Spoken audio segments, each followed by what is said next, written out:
I found his sheds. I've never seen a buck lay down as much sign as him. It almost seemed as if his antlers were white.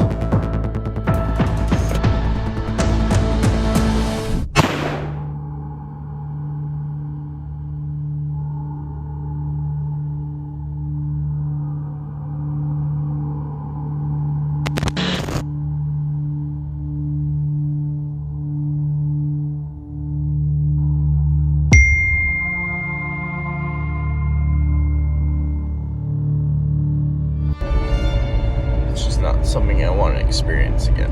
Having to press the air out of an animal, saw the whites of his eyes as he took his last breath. It got to me.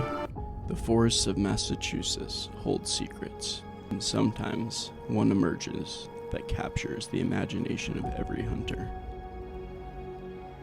This is the story of Hunchback.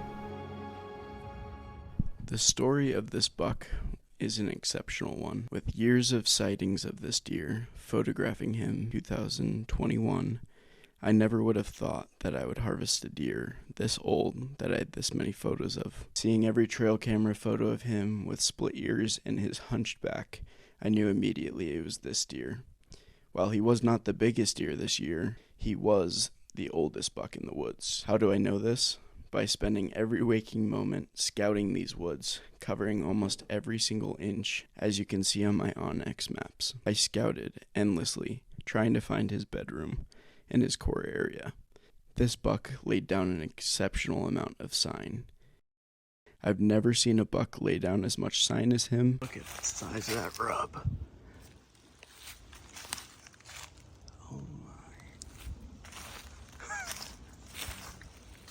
That ain't a small buck.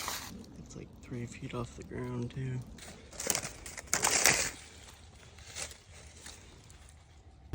In May 2023, Hunchback appeared again. At this point, I had set him as a target for a buck I wanted to chase, depending on what he grew into. With 2023 being the best season of my life, I was able to pass this buck to shoot a 167-inch deer. And then, I wanted to see what he would turn into this year.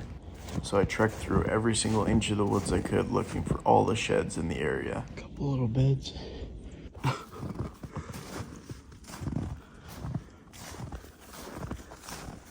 Yeah, that'll do. No shed, but it's a buck. Look at that. That's so sad to see. Look at the base on that thing. Oh, it sucks. This thing's old. That's a huge buck. I kid you not. I'm literally just found this. And I think I found a match set from last year. Let's go. Are you freaking kidding me? There's gotta be more. Oh my goodness. Okay, I'm gonna get some pictures. There's one. There is two. Absolutely buried. And then we got that. Definitely from last year. This one's chewed to pieces. That looks like a match to me. Let's go, small little guy.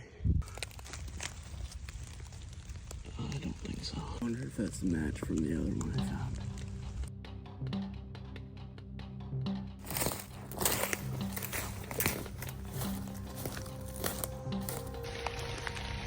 I found his sheds right in his bed. I've been looking for this shed forever. He's a monster. Right in his bed. He beds right here. In the rain, baby, let's go. Are you kidding me? I've walked past this spot 15 times, checking his bed, and he finally dropped. That's about as close as a match that gets right there. Oh my gosh, right in his bed. He beds right there. Oh my gosh. That's a toad. Oh my gosh. That's a monster. This buck was truly regressing this year with his antlers, and did not grow much from last year. If anything, he became smaller. But his immense size, his immense body, was what was truly astonishing. Although hunting season was over and shed hunting, I continued to search for this buck's core area so I could find where to hunt him the next season if I got a chance.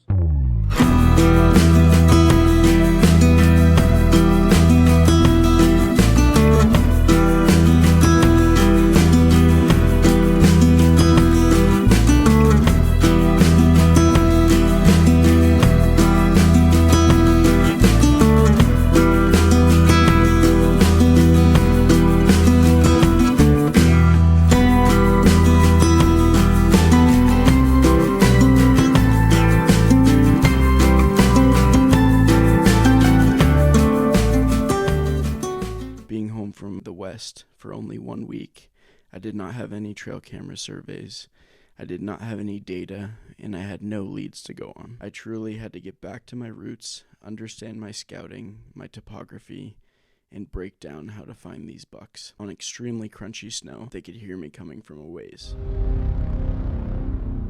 4 inches of snow, while other parts of Worcester County picked up a little bit more.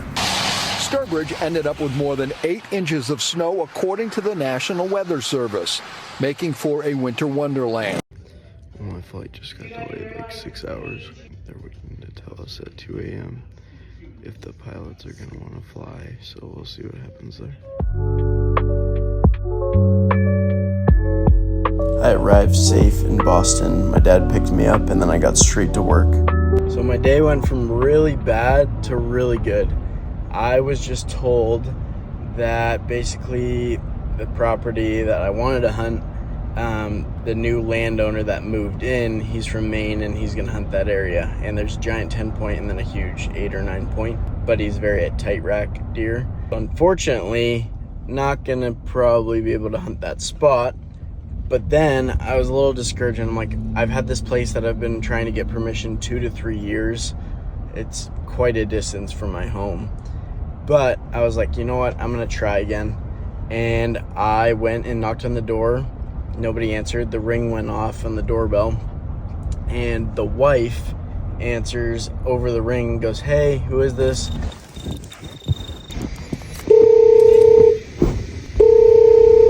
Oh, come on. Hello? Hi, is it by chance? Who? Oh, can I ask who's there? Yeah, so this is just Kyle. I spoke to him in the field last year, if he remembers me. Okay, hold on a minute. He's, not feeling so great right now. Oh, dang, I'm sorry. Maybe, wait a minute, maybe off the phone though. Hold on. Sure. Be down in a second. Okay, thank you so much. Hey, how are ya? Good, I remember talking to you. Yeah, I just wanted to reach out since you gave it to me last time. If you guys ever decided, and I have a deer tag, I wanted to ask if you guys would be open just to getting one deer off the property. When do you want to do that? It would be any time from Monday to Friday this week, and then I leave Saturday. Well, we'll probably be going out for walks in the woods. I don't even know when Dutch as a family, so I just don't think, I got all these people here and we're all going to be walking around. How far back do you All go? the way. Yeah. Yeah, I was going to say, I wouldn't be near be open to that. But like I said, when we get serious, one isn't going to be enough. You guys gonna be hiking out there tomorrow if I just came once in the morning? No, we're not going to be there tomorrow. Okay, yeah, all right. What are you using? I have a muzzleloader, but I can use a bow if that's what you'd like. I leave it up to the landowner. I don't care. Okay, all right. Hey, well, can I give you a handshake? No, you know what I'm cold. Okay, you don't want it. Well, Merry Christmas. I appreciate that. Okay, thank you. I only have 1 day to hunt this property, but if I do get a deer, I might kill an absolute giant. Nobody's been able to hunt this property in 15 years. 15 years! Oh my gosh, I don't even know what to do. I didn't want to act too excited in front of him because I know how big this is a deal. And he's like, well, probably not this week because we're going to be hiking back there. And I'm like, what about just tomorrow? And he's like, yeah.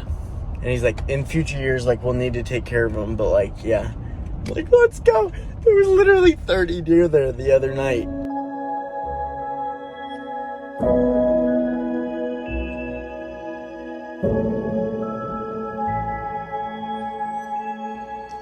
It's 5:40 in the morning. Then we got quite a drive to get there for like an hour, half an hour before sunrise. Yeah, it is cold. It's like 5 degrees out, so it's gonna be miserable. But you gotta do things, crazy things for big bucks.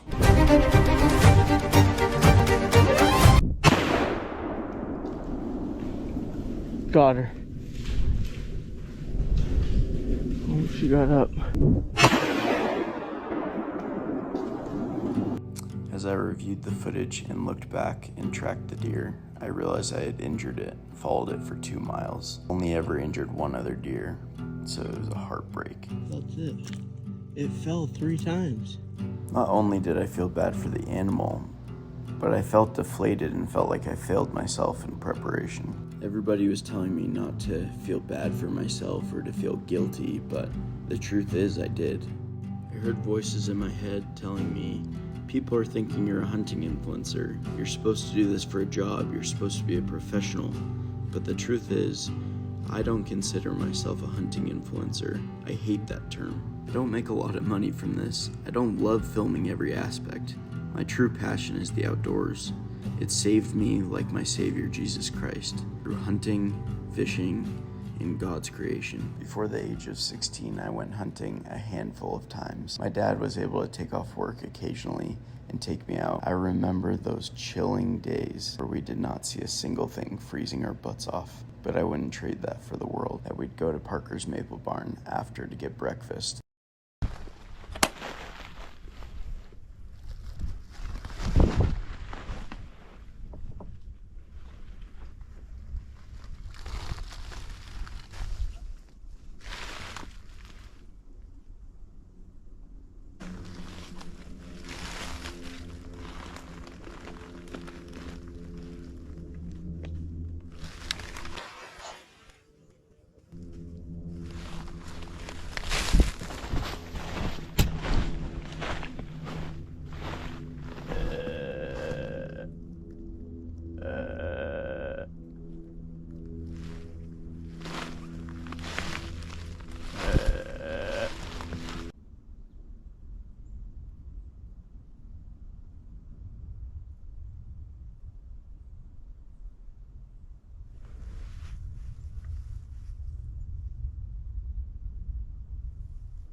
I proceeded to be in a staring contest with this buck for about 15 minutes before he ran off, and then I backed out and tried to circle around.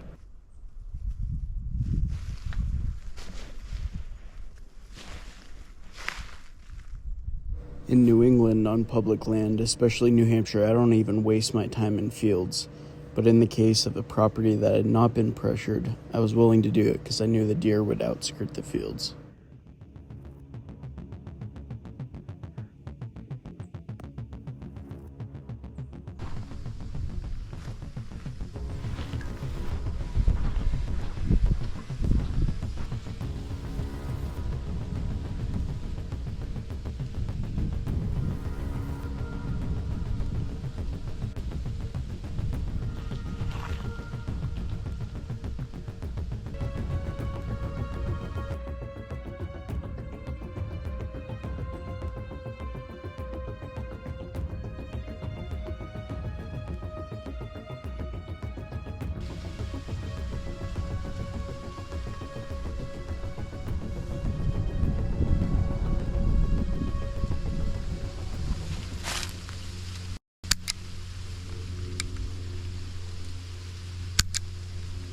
Yet again, I failed.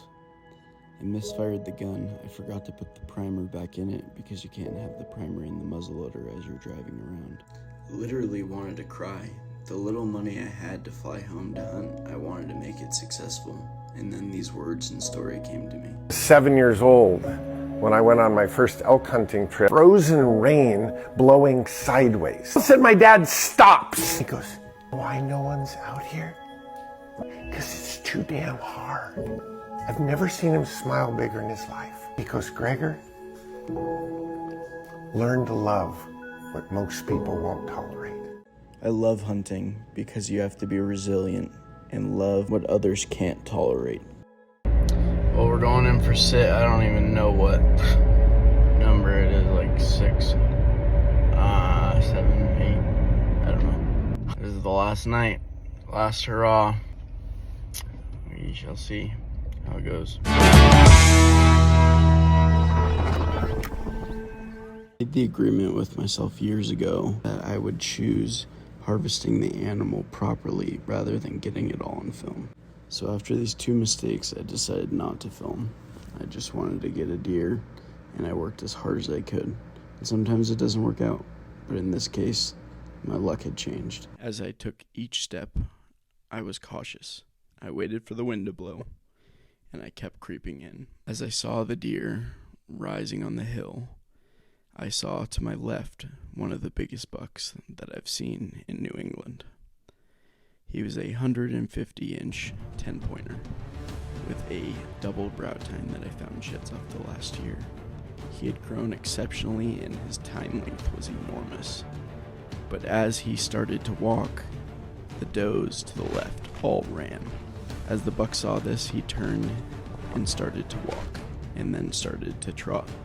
I had an easy shot, but there was too many trees in the way. And after injuring a buck, I was afraid. I turned to my right to try to stalk closer, and then I saw Hunchback standing on the edge of the field with a clear shot up on the hillside, making sure my peep sight was on him. As I squeezed the trigger, shaking, I hear the blast. Boom. Something happened. As the smoke had cleared, I didn't know what direction he had run.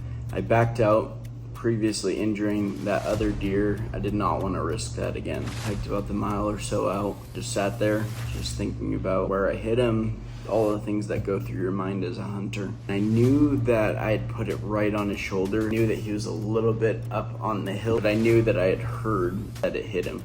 And I stumbled across the buck. When I walked up on the buck, he had his front legs standing on the ground. By the time I got to him, and it was almost dark. I just had to wrestle him for 30 minutes to try to kill him. The thing wouldn't die. I decided not to finish him off with the muzzleloader due to the fact that I was worried that it would be illegal. So what I did was I wrestled him. At the time, I didn't have my big knife. I was a long ways from home, and I had forgot it in my pack from the day previous from tracking the other deer, and I had gone in a different car that day. Otherwise, I only had the Swiss Army knife. Normally as hunters, we don't have to experience the up-close personal things that Indians or people in the old days had to experience, and we push ourselves so far from the reality of the world, which is its life and death. And I made the call to put myself in harm to not let this buck suffer. Some would say it's dumb. My dad would say I'm an idiot, but I decided to take the Swiss Army knife that I had and wrestle the buck. So I put him in a headlock, and I pressed his head down and his antlers into the ground the best that I could. Took the knife, look into the eyes of this buck, and I feel like it was a blessing from God. I had a friend that grew up on a farm. He had to put a deer down that got hit by a car, and it made loud noises and yelled. This buck didn't do that. I could just feel his heart just racing, as mine was too. I was shaking with 100 times what buck fever feels like. You're 30 yards in a tree stand, you're far away, you don't see them suffering, you don't see that sort of thing overnight, but it sometimes happens. Buck was extremely calm for what had transpired, yet he was still thrashing around. It's a 200-pound animal that I have my legs around his legs so he doesn't hoof me, and then I have my arms around his neck. As we wrestled there for 5 or 10 more minutes, he still didn't pass away. So I elected to take the Swiss Army knife and shove it into his rib cage. As I did that, he started to thrash around into his lungs to let out air, so I pressed the resiliency of this buck. He had no throat, he had a punctured lung, and he still fought me for 10 more minutes. At this point, I didn't know what to do. I figured I'd cut him enough, I'd made enough holes. Decided that I had to go to try to get inside to his heart. My hand as far as I could into his rib cage. His beating heart in my hand. And I stabbed as deep as I could. I wrestled him, and I squeezed him as hard as I could. I almost pulled my shoulder out because of how much adrenaline was going and me tensing my muscles. He thrashed right when I got near his heart, and I didn't realize at the time because of adrenaline he had cut my fingers up. For the next 5 minutes, I pressed and pressed and pressed until the last final gasp of air. It's a reality check. It makes you question everything you know about hunting, everything you've done about hunting. I'm honestly really emotional about the whole process of being a little rushed. Like, I'm an Eagle Scout, I should be better prepared. Like, people know how much I care about these animals. If anyone knows me, not just watches videos, having to like physically wrestle a deer and feel its last breath puts a lot of reality in perspective.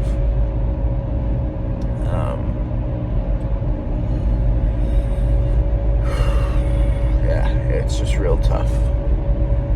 It's just not something I want to experience again. But and I'm sad about it because I love them. It's just I don't know. Not what you want to happen. The reality of hunting is sometimes bad things will happen. That's something I never want to experience again, and I hope that no one ever has to experience that. My priority was not to film, it was to help the animal. And there's just blood everywhere, and then I realized in my hands the blood was not the buck's but my own. Cut almost to my bone on my fingers. The blood that was spewing from my fingers, I had to pull it, and I went to a local gas station. Lady that was there, I'm surprised she didn't think I murdered someone. There's like, I had blood everywhere. I used every napkin, every tissue I could. I duct taped it shut, let me clean up, and she was extremely nice. I was trying not to bleed on their floor. And then I brought it to my friend's house. Later on, I went to the emergency room, and yeah, my dad was not too happy. And we'll take the story from that point. This deer's old. He's at least 6 or 7. I'm leaning towards 6 because he looked 3 years ago. Giant hooves. So cool. I have so much footage of this deer. I probably have 200 pictures of him. Dude, look at the bases on that thing. See how he's so white? What happened? Don't want to talk about it. This dude's not very happy. Opposite of Hunchback. Last time you saw him. That's right.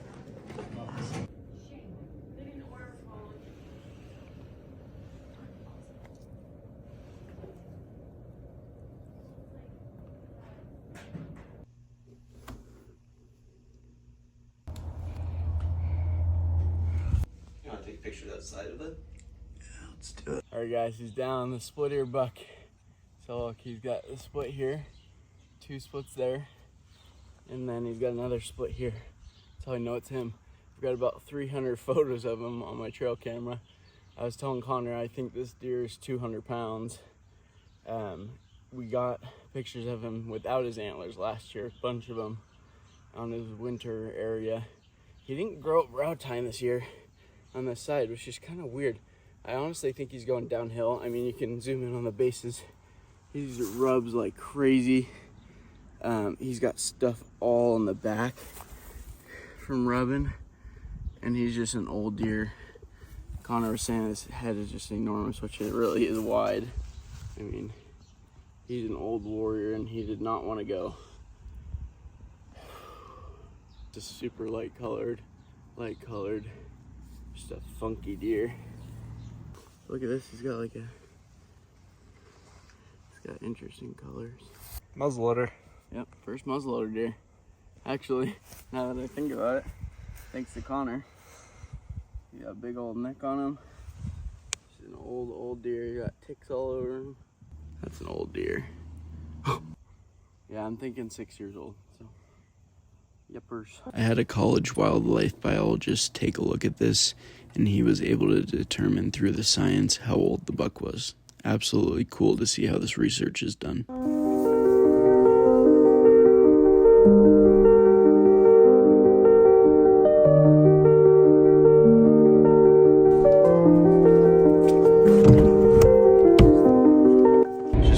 That's him.